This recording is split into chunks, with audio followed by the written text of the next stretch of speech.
Dear students, पिछले ई lecture में हमने पढ़ा कि हंटिंगटन महोदय ने अपनी प्रमुख पुस्तक प्रिंसिपल्स ऑफ ह्यूमन ज्योग्राफी में मानव भूगोल के तथ्यों का विस्तृत विवरण प्रस्तुत किया। हमने पढ़ा कि हंटिंगटन महोदय ने मानव भूगोल के तथ्यों को दो भागों में वर्गीकृत किया, भौतिक दशाएं और मानवीय प्रतिक्रियाएं। आज हम भौतिक दशाओं के बारे में अध्ययन करेंगे। हंटिंगटन के अनुसार प्रमुख भौतिक दशाएं हैं पृथ्वी की ग्लोबीय स्थिति, भूमि की बनावट, जलाशय, मृदाएं एवं खनिज और जलवायु। पृथ्वी की ग्लोबीय स्थिति से तात्पर्य है कि पृथ्वी जो है अपनी ऑर्बिट में सूर्य के चारों ओर परिक्रमा लगाती है, साथ ही अपनी एक्सिस पर परिभ्रमण करती है। इसके फलस्वरूप क्रमशः ऋतुएं बनती हैं और दिन रात बनते हैं। इनका प्रभाव जलवायु, वनस्पति और मानव जीवन पर प्रत्यक्ष रूप से पड़ता है। अतः यह कारक मानव की गतिविधियों को प्रमुख रूप से प्रभावित करता है। दूसरा कारक है भूमि की बनावट। भूमि की बनावट से तात्पर्य है कि धरातल बिल्कुल समतल नहीं है, कहीं ऊंचे पहाड़ तो कहीं मैदान है।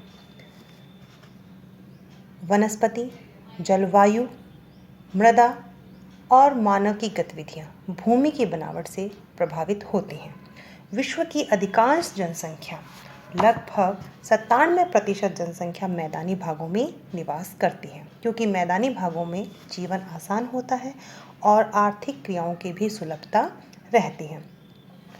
तीसरा है जलाशय। जलाशय के अंतर्गत हम सभी महासागर, सागर, झील, नदियां, तालाब आदि को सम्मिलित करते हैं। पृथ्वी के 71% भाग पर जल विद्यमान है।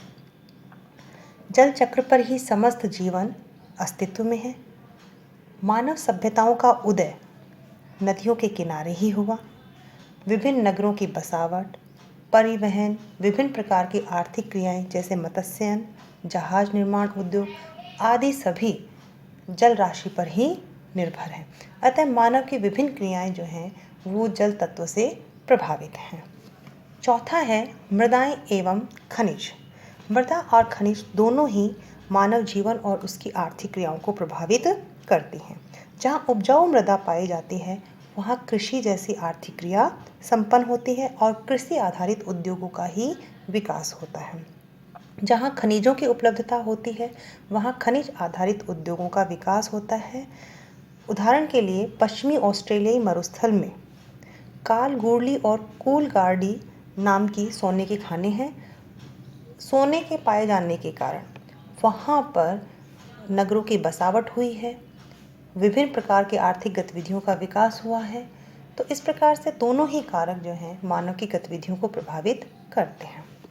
पांचवा कारक है जलवायु। हंटिंगटन के अनुसार जलवायु मानवीय प्रतिक्रियाओं को प्रभावित करने वाला सबसे प्रमुख कारक है। जलवायु का मानव के शारीरिक, मानसिक, सांस्कृतिक, आर्थिक सभी गतिविधियों पर प्रभाव पड़ता है। हंटिंगटन महोदय ने अपनी पुस्तक सभ्यता और जलवायु में बताया कि जलवायु ही मानव संस्कृति का कारक एवं द्योतक है। अर्थात उनके अनुसार जलवायु के अनुसार ही मानव सभ्यताओं का विकास होता है। हंटिंगटन महोदय ने जीवन के विभिन्न भेदों को भी भौतिक दशाओं में ही शामिल किया, जिसमें वनस्पति, मानव और सभी जीव जंतु उन्होंने शामिल किए। अगले ई लेक्चर में हम पढ़ेंगे कि हंटिंगटन महोदय ने विभिन्न मानवीय प्रतिक्रियाओं के बारे में जो वर्णन प्रस्तुत किया है उसके बारे में, और विभिन्न भौतिक दशाओं का मानवीय प्रतिक्रियाओं पर क्या क्या प्रभाव पड़ता है। धन्यवाद।